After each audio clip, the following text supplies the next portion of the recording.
We got some breaking news coming out here. The Los Angeles Lakers are officially ruling out Luka Doncic, and today we're going to talk about what this means for the Lakers, who are already on a three-game slide. They've had three very tough opponents, back to back to back over the last three games since last Saturday. I think was the game against the Celtics.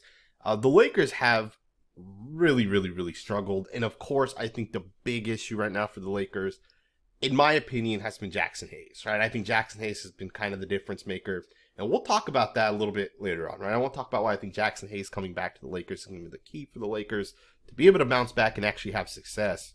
But Luka Doncic is out. The Lakers dropped the official injury report just a little while ago. Luka's injury is not long term, right? It's obviously just load management on the left calf specifically. But they've ruled out now Luka, Rui Hachimura, Jackson Hayes, and LeBron James. So you got four starters basically ruled out.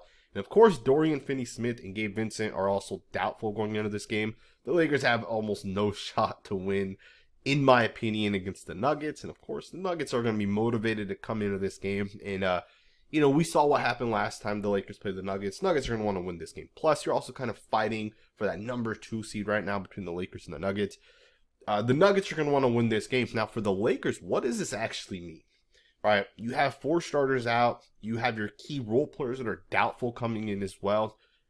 To me, what this means for the Lakers is they're just trying to get healthy. And I think it's the best thing you can do at this point. Luka is not 100%. Although he looks very good out there, he's not 100%. That left calf is going to continuously bother him. And I think the best thing the Lakers can do right now is, for the short-term loss, the long-term gain could really benefit and could really pay off, assuming you rest some of these guys and let these guys get fully healthy. LeBron James is day-to-day at this point, right? I think I was reported like 2-3 days ago.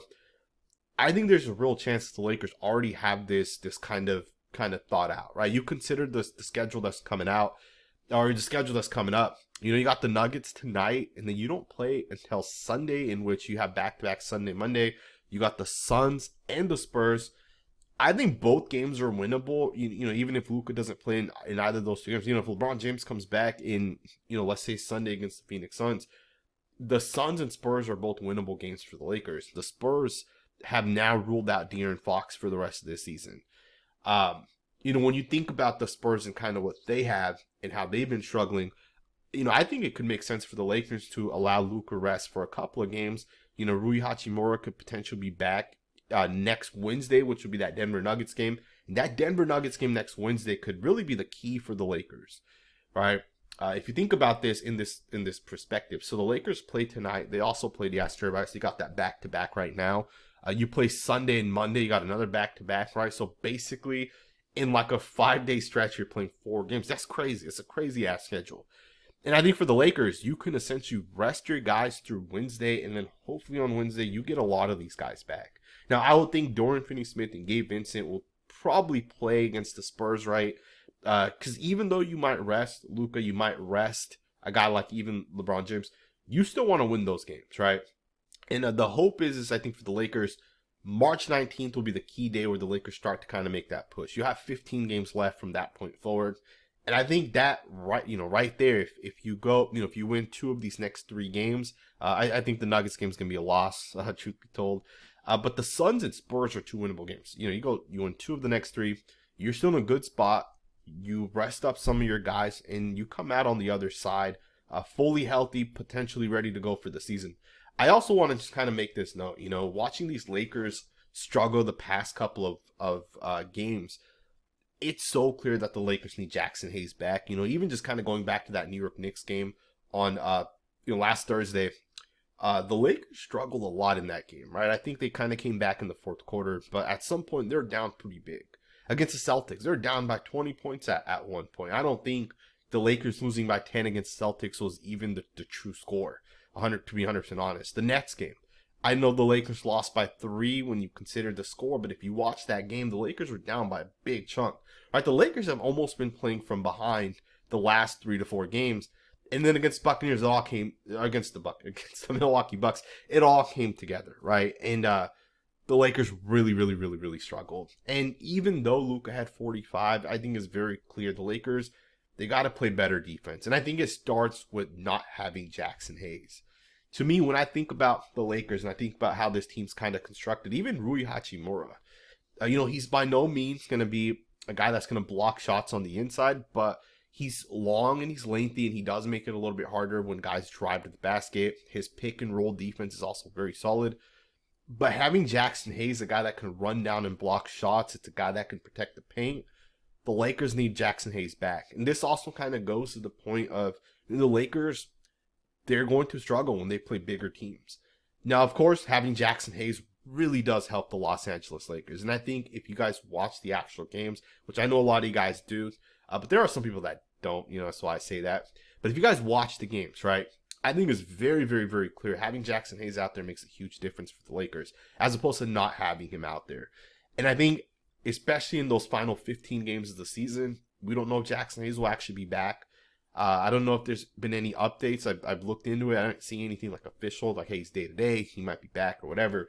But if he is fully healthy in those final 15 games, and even if it's not the final 15, if he has to rest another 2 weeks, if he's fine, if he's healthy for the final, maybe 10 games of the season, if he's healthy for the playoffs, I think for the Lakers, you need this guy fully healthy.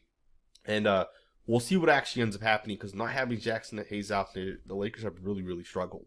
Trey Jemison has looked pretty good at times, but he's kind of on and off, and you can tell he's a young player that hasn't played a whole lot, right? He doesn't have that experience. And I don't even really know what his upside is, right? With Jackson Hayes, he was a top 10 pick for a reason. The guy has huge upside, and it's kind of coming together. But with Jemison, I'm not 100% sure if you can trust that long term, and especially short term, right? Because long term you can fix it, but short term the Lakers need something out of Jemison. I'm not sure if you can really trust that. Even Alex Len, right? Alex Len has been asked to step in and help and contribute. The guy's a bad basketball player. I don't know how else to say this. It's kind of crazy because I watched him a lot with the Kings a couple years back. He was not that bad, and he just isn't what he was even like 3 or 4 years ago, And I think for the Lakers, you brought in Alex Len. You hope that he would be able to provide you some sort of, defense on the inside. He'd be able to hit shots. He struggled even with that, right? Like, he has not been good for the Lakers. I don't even know if it makes sense to have him in the rotation. And I guess if you think about it, he hasn't been in the rotation for a reason, right? He just has not been good. But the Lakers will be without Luka as they kind of get into these next, at least this game coming up here. And we don't even know when he'll officially be back, right? I think it would be smart to rest him up, even against the Spurs, right? Like, if you can beat the Spurs, right? And this is assuming LeBron James is back. LeBron's now had a couple of games, right?